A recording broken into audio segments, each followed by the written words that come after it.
김학의 전 법무부 차관이 오늘 검찰에 출석했습니다. 피의자 신문입니다. 의혹이 불거진 지 5년 만입니다. 사법 처리 전망해 보겠습니다. 오늘 출석하면서 조사에 성실히 임하겠다 딱 한마디만 남기고 검찰 정사 안으로 들어갔습니다. 동부지검이죠. 지금 가장 관심을 모으는 것은 핵심 인물인 건설업자 윤중천 씨와 대지를 할 것인가 하는 부분인데요. 윤중천 씨는 최근 들어서 영상 속의 인물이 김학의 전 차관이 맞다. 그리고 2007년인가에는 목동 쪽에 아파트 개발하는 것 도와주면 아파트 한 채 달라 이런 요구를 했다. 그리고 1,000만 원짜리 그림도 건네줬다. 이런저런 진술을 해놓고 있는데요. 과연 이런 부분들이 어떻게 또 밝혀질지도 봐야 되겠습니다. 당시에 경찰 고위직으로 있던 이철규 의원이 이와 관련해서 증언한 게 있습니다. 김학의 전 차관이 2013년에 동영상이 있는지 수소문을 했었는데 그때 당시에 착신 불가 전화를 썼다.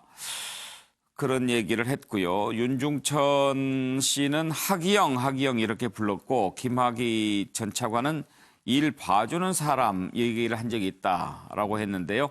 관련된 녹취 오늘 먼저 출석하는 모습부터 한번 보실까요?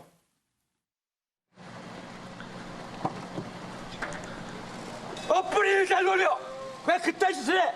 왜 막나니 짓을 해? 김학의 인신 짓고 와라. 김학이냐? 인간이랑 격하게 행동했어. 왜 세상 본인 맞습니까? 윤중천 씨랑은 어떤 관계십니까?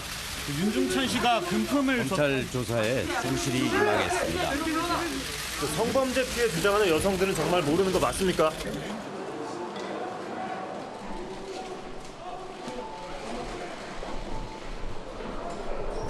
검찰은 구속 엄벌하라. 성공명한 인간이 법무부 차관은 나를 답정나라 얘기해.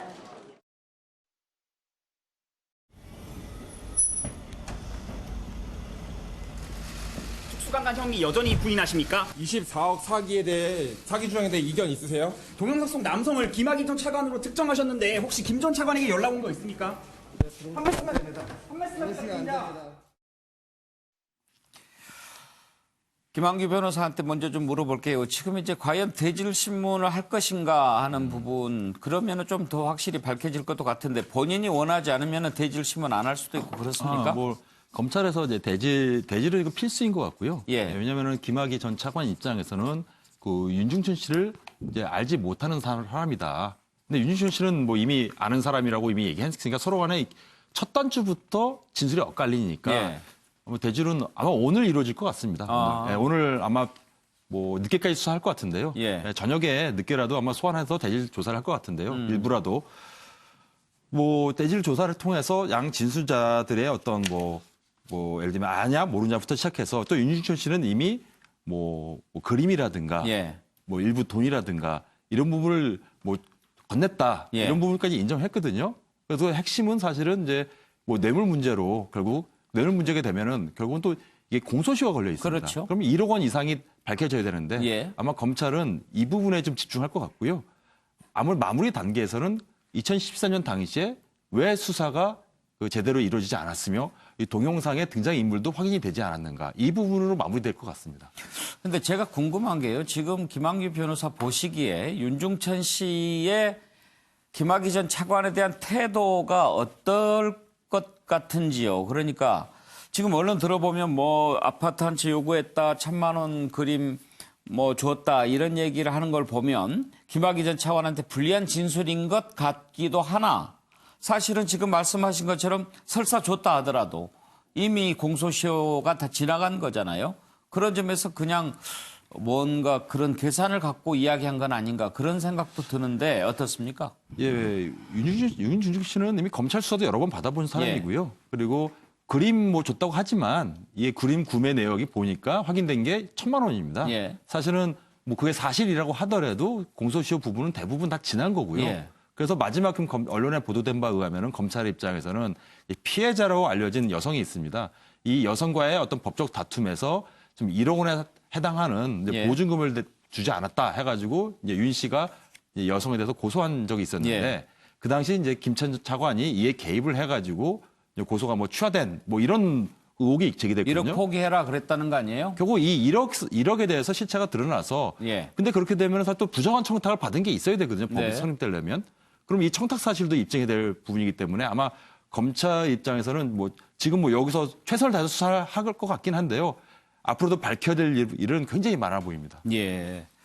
서정 변호사는 이제 아파트 한 채 뭐 요구했다라고 하는 것과 관련해서 실제 아파트 안 받았더라도 요구한 것만 해도 뇌물죄는 성립이 된다면서요? 그렇죠. 이게 뇌물은 요구나 약속 또는 이제 주겠다고 의사표시만 해도 기수인데요. 예. 그렇지만 이제 제가 적어놓은 것처럼 실행 가능성. 근데 이게 막연하게 나중에 아파트 잘 되면 한 채 달라. 예. 이게 아니고 구체적으로 이게 결국은 실패한 사업이거든요. 예. 따라서 이게 실행 가능성이 있었느냐. 그다음에 직무 관련성이 있느냐. 이게 쟁점이고요. 일단 종합적으로 보면 크게 성폭행 부분하고 뇌물로 나눌 수 있거든요. 예. 혐의를. 성폭행은 이제 가장 중요한 게 공소시효인데요. 이게 동영상이 2개가 나왔는데 역삼동의 동영상은 2007년도 11월 달이에요. 이거는 이제 이거 공소시효가 지났을 가능성이 많고 근데 원주 별장에 놓은 게 2007년 12월 21일자거든요. 근데 그게 왜 중요하냐면 2007년 12월 21일에 공소시효가 15년으로 바로 이제 특수 강간 있잖아요. 예. 이게 공소시효가 늘어난 날이 2007년 12월 21일입니다. 따라서 이게 원주 별장이 만약에 강간만 입증된다면 공소시효가 해결될 수 있는 아주 이게 중요한 이게 원주 별장 그 동영상이거든요. 그런데 문제는 아직 어려움은 공소시효는 해결되더라도 여전히 이게 피해자가 특정이 될 수 있느냐. 옛날에 보면 이게 옷을 가져오는데 피해자가 옷을 못 가져왔다든지 키가 좀 차이 난다든지 이래가 이게 무혐의가 됐거든요. 따라서 이게 과연 이걸 특정할 수 있느냐 이 문제하고요. 그리고 이제 이거 폭행의 빡으로 강제된 거냐 아니면 이게 성접대 자발적이냐 이 어려움이 3가지가 지금 쟁점이고 예. 그다음에 뇌물은 크게 2개로 봐야 돼요. 그림은 중요한 거 아니에요. 그림은 이게 1,000만 원밖에 안 되기 때문에 1억이 넘어야만 공소시효가 15년이 되거든요. 예. 그럼 이게 1억 넘는 게 목동 아파트하고 그다음에 피해자 이모 씨에게 준 보증금 1억이 있어요. 그런데 목동 주택은 아까도 말했지만 실행 가능한 구체성이 있었느냐. 아니면 이게 막연하게 나중에 사업이 잘 되면 아파트한테 달라 이러면 이게 실행 가능성이 없다 봐가지고 안 되거든요. 예. 이게 쟁점이고. 그다음에 피해자에게 이제 1억 윤중천 씨가 이게 보증금을 맡겨놨고 나중에 그 김학의 그분이 개입해서 200만 원 주고 여기 보증금 받지 마라. 이런 이제 사건이 있는데 이거는 이제 제3자 뇌물죄거든요. 근데 제3자 뇌물의 가장 중요한 게 부정한 청탁. 이런 데 여러 요건이 입증될 수 있느냐. 이런 데 아주 어려운 이 사건이 쟁점이 많습니다. 예. 정과 의원은 어떤 점을 주목하십니까? 지금 뭐 저희들이 얘기하는 것은 지금 언론에 흘러나온 그렇죠. 얘기들을 토대로 하는 거잖아요. 그러니까 저는 이 수사 자체가 물론 그 수사팀에서 어떤 카드를 또 다른 걸 갖고 있는지 모르겠습니다만은 윤중천 씨 입에 의존한 수사로는 상당히 한계가 있다고 봅니다. 물론 시간이 지나서 여러 어려움이 있겠습니다만 지금 앞서도 얘기했습니다만 이것은 그 성범죄 또 뇌물 문제 이제 수사 외압이 당시에 있었느냐 청와대든 어디든 간에 이제 이 점에 대해서 규명하는데 저는 이것을 지금 여러 의혹들에 대해서 검찰이 명확하게 규명하려면 윤중천 씨의 어떤 진술뿐만 아니라 또 다른 증거, 또 다른 진술자 이 등등을 상당히 좀 확보를 하는 광범위한 수사가 돼야 된다고 그렇죠. 봅니다. 예. 그렇지 않을 경우에는 자칫 이게 또 제 식구 감싸기 아니냐 이런 또 오해의 소지가 있을 수도 있고 그러기 때문에 지금 검찰로서는 새로운 물증 찾는데 좀 사활을 걸고 이 부분에 대해서 입증을 위해서 노력을 할 수밖에 없는 상황이 아닌가 그런 생각이 듭니다. 예. 글쎄요. 그런데 지금 검찰이 김학의 전 차관을 제 식구라고 생각할지 남의 식구라고 생각할지 그것 잘 모르겠는데요. 김성환 평론가. 네. 사실 뭐 지금 언론에 보도되고 있는 내용만 보면 사실 혐의를 적용하기가 좀 쉽지 않겠다. 예. 좀 너무 추상적이다 이런 생각을 하게 되거든요. 혐의 내용이. 근데 과거의 어떤 검찰 수사를 보면요.